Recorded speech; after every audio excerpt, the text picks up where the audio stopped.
அனைவருக்கும் வணக்கம். கும்பராசிக்காரர்களுக்கு நீங்கள் எதிர்பார்ப்பதை விட வருகின்ற மார்ச் 3ஆம் தேதி நடைபெறக்கூடிய சந்திர கிரகணத்தின் போது ராஜயோகம் என்று சொல்லக்கூடிய வகையில் எந்த 4 ராசிக்காரர்களுக்கு அமைய போகிறது, அதிர்ச்சி என்று சொல்லக்கூடிய வகையில் எந்த 4 ராசிக்காரர்களுக்கு அமைய போகிறது, இந்த தருணத்தில் நீங்கள் எதிர்பார்ப்பதை விட அதிரடியான மாற்றம் எந்தெந்த விஷயங்களில் மிகவும் சிறப்பாக அமைய போகிறது என்பதை முழுமையாக ஆராய்ந்து பார்க்கும் போது சந்திர கிரகணமானது வருகின்ற மார்ச் மாதம் நடைபெறக்கூடிய வேளையில், குறிப்பாக சந்திர கிரகணம் சனி வீட்டில் மிக வலுவாக சூரியன் இருக்கும் போது சூரியனின் வீட்டில் சந்திரன் இருக்கக்கூடிய இந்த வேளையில் நடைபெறுகிறது. எனவே எந்த 4 ராசிக்காரர்களுக்கு அமோகமான யோகம் என்றால் மேசம், ரிஷபம், சிம்மம் மற்றும் மீனம் ஆகிய ராசிக்காரர்களுக்கு அமோகமான யோகங்கள் உங்களை தேடி வருகிறது. அதிலும் தொட்ட காரியம் அனைத்தும் வெற்றி கிடைக்கும், மதிப்பும் மரியாதையும் உயரும், மிகப்பெரிய அளவில் நல்ல செய்தி உறுதியாகவே உங்களை தேடி வரும். அதே சமயம் அதிர்ச்சியான விஷயங்களாக பார்க்கப்படுவது கடகம், விருச்சிகம், மகரம் மற்றும் மிதுனம் ஆகிய ராசிக்காரர்களுக்கு அவ்வளவு சிறப்பான நன்மை இல்லை என்பதை உறுதிப்படுத்துகிறார். குறிப்பாக மன அழுத்தம் கடகராசிக்காரர்களுக்கு அதிகரிக்கலாம். விருச்சிக ராசிக்காரர்களுக்கு மறைக்கப்பட்ட உண்மை வெளிப்படக்கூடிய சந்தர்ப்பம் உண்டு. மகர ராசிக்காரர்களுக்கு அஷ்டமம் என்பதால் ஆரோக்கியத்தில் அதிக கவனமும் திடீர் செலவுகள் ஏற்படுவதற்கான வாய்ப்பும் உண்டு. எனவே கவனத்துடன் இருக்க வேண்டும். நட்பு வட்டாரத்தில் மிதுன ராசிக்காரர்களுக்கு பிரச்சனை வரலாம். இப்படி அதிரடியாக இந்த 4 ராசிக்காரர்களுக்கு பிரச்சனைகளை சந்திக்கக்கூடிய வேளையில்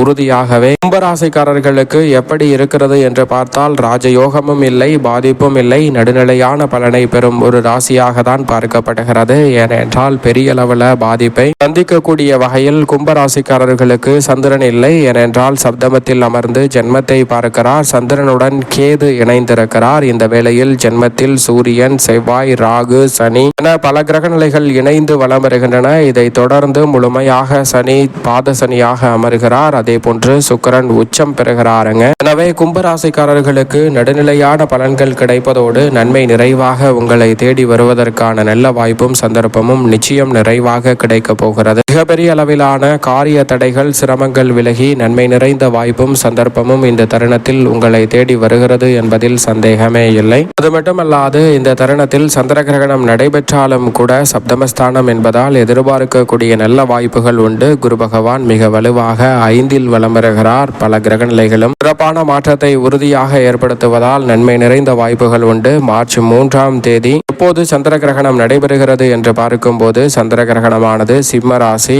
பூரம் நட்சத்திரத்தில் கடக லக்கணத்தில் நடைபெறுகிறது. குறிப்பாக பிற்பகல் 3:20 மணிக்கு துவங்கக்கூடிய இந்த கிரகணமானது இரவு தோராயமாக 8 மணிக்குள் நிறைவடைகிறது. இந்த கிரகணத்தின் போது அதிக கவனத்துடன் இருக்க வேண்டும். பொதுவாக சந்திர கிரகணம் என்று அழைக்கப்படுவது சூரியன், சந்திரன், பூமி ஆகிய மூன்றும் ஒரே நேர்கோட்டில் வரும்போது பூமியின் நிழல் சந்திரனின் மீது விழுவது சந்திர கிரகணம் என்று அழைக்கப்படுகிறது. பூரண சந்திர கிரகணமாக இந்த வேளை அமைகிறது. அதே போன்று சூரிய கிரகணம் என்பது சூரியன், சந்திரன், பூமி ஆகிய மூன்றும் ஒரே நேர்கோட்டில் வரும்போது சந்திரனின் நிழல் பூமியின் மீது விழுவது சூரிய கிரகணம் என்று அழைக்கப்படுகிறது. இந்த இரு கிரகணத்தின் போதும் கிரகநிலைகள் வலுவிழப்பதோடு இறைவனுடைய ஆற்றலும் குறைகிறது. எனவே பல சிக்கல்களும் சிரமங்களும் உருவாகலாம். அந்த வேளையில் கூடுதல் கவனத்துடனும் விழிப்புணர்வுடனும் இருந்தால் உறுதியாகவே நம்மளுடைய வாழ்வில் பல பிரச்சனைகளையும் சிரமங்களையும் தவிர்த்து நன்மையையும் வளர்ச்சியையும் முன்னேற்றத்தையும் நிறைவாக உருவாக்கி கொள்ளக்கூடிய நல்ல வாய்ப்பும் சந்தர்ப்பமும் கிடைக்கும் என்பதில் சந்தேகமே இல்லை. குறிப்பாக கிரகணம் நடைபெறக்கூடிய வேளையில் அதிக கவனத்துடனும் விழிப்புணர்வுடனும் செயல்பட்டால் பல நெருக்கடிகளும் சிரமங்களும் உங்களுடைய வாழ்வில் இருந்து விலகுவதோடு மிக பெரிய அளவிலான வளர்ச்சியையும் முன்னேற்றத்தையும் உறுதியாகவே சந்திக்கக்கூடிய நல்ல சந்தர்ப்பம் நிச்சயமாக கும்பராசிக்காரர்கள் ஆகிய உங்களை தேடி வரும். கிரகணம் நடைபெறக்கூடிய வேளையில் என்ன செய்யக்கூடாது என்று பார்க்கும்போது உறுதியாகவே நகம் வெட்டுதல், முடி வெட்டுதல் மற்றும்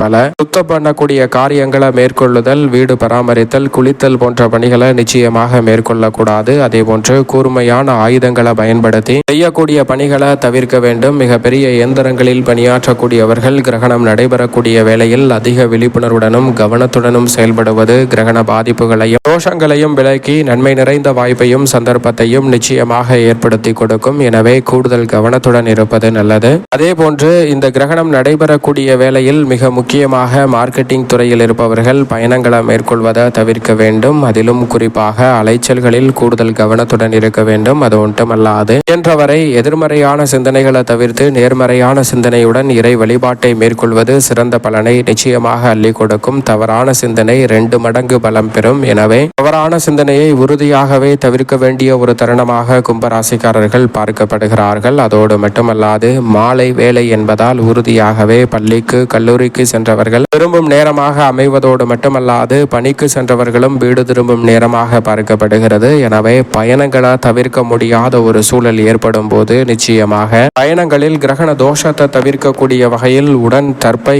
அல்லது துளசி போன்றவற்றை எடுத்து செல்லுங்கள். கிரகண தோஷ பாதிப்புகளும் தடைகளும் உறுதியாகவே குறைவதோடு மட்டுமல்லாது பெரிய அளவிலான பிரச்சனைகள் தவிர்க்கப்பட்டு நல்ல மாற்றத்தை சந்திக்கும் தருணமாக உங்களுடைய வாழ்வில் பல வாய்ப்புகள் நிச்சயமாக கிடைக்கும். எனவே சந்திர கிரகணம் நடைபெறக்கூடிய நேரங்களில் அதிக கவனத்துடன் இருந்தால் பல சிக்கல்களும் நெருக்கடிகளும் நிச்சயமாக விலகும். அன்றைய தினத்தில் இது போன்ற விஷயங்களை கடைபிடிப்பதோடு மட்டுமல்லாது கிரகணம் முடிந்ததற்கு பிறகு வீட்டை சுத்தம் செய்துவிட்டு குளித்துவிட்டு பிறகு இயல்பான பணிகளை மேற்கொள்ளலாம். இறை வழிபாட்டையும் மேற்கொள்ளலாம் ஆலயம் சென்று. அதனால் நிறைந்த பலன் கிடைக்கும். கிரகண தோஷ பாதிப்புகள் விலகும். அதே சமயம் இந்த 3ஆம் தேதி அன்று காலை 9 மணியிலிருந்தே உபவாசம் இருப்பது விரதம் இருப்பது மிக சிறப்பான நற்பலன்களை அள்ளி கொடுக்கும் ஒரு அற்புதமான அமைப்பாக பார்க்கப்படுகிறது. முடிந்தவரை கிரகணம் நடைபெறக்கூடிய நேரங்களில் உணவு அருந்துதல் தண்ணீர் குடித்தல் போன்றவற்றை தவிர்ப்பதும் மிக சிறப்பான நல்ல பலன்களை பெற்றுத்தரும் அமைப்பாக பார்க்கப்படுகிறது. ஆனால் அதே வேளையில் கர்ப்பிணி பெண்கள் குழந்தைகள் வயதானவர்கள் மற்றும் நிரந்தர நோயால் பாதிக்கப்பட்டவர்களுக்கு விதிவிலக்கு உண்டு. அவர்கள் தேவையான அளவிற்கு எடுத்துக்கொள்ளலாம். அதனால் எந்த விதமான பிரச்சனையும் இல்லை. அதே சமயம் கதிர்வீச்சு பாதிப்புகள் ஏற்படும் என்பதை அறிவியலுமே உணர்த்துவதால் இந்த வேளையில் நிச்சயமாக வெளியில் கர்ப்பிணி பெண்கள் வயதானவர்கள் செல்வதை தவிர்ப்பது நல்லதாக பார்க்கப்படுகிறது. கதிர்வீச்சு பாதிப்புகள் ஏற்படுவதற்கான சாத்தியக்கூறுகளும் இருப்பதால் கூடுதல் கவனத்துடன் இருப்பது நல்லதாக பார்க்கப்படுகிறது. இதுபோன்ற விஷயங்களை தவறாமல் செய்வதன் மூலம் மிக சிறப்பான நன்மை நிச்சயமாக கும்பராசிக்காரர்களுக்கு உறுதியாகவே உண்டு. அதோடு மட்டுமல்லாது கும்பராசிக்காரர்களுக்கு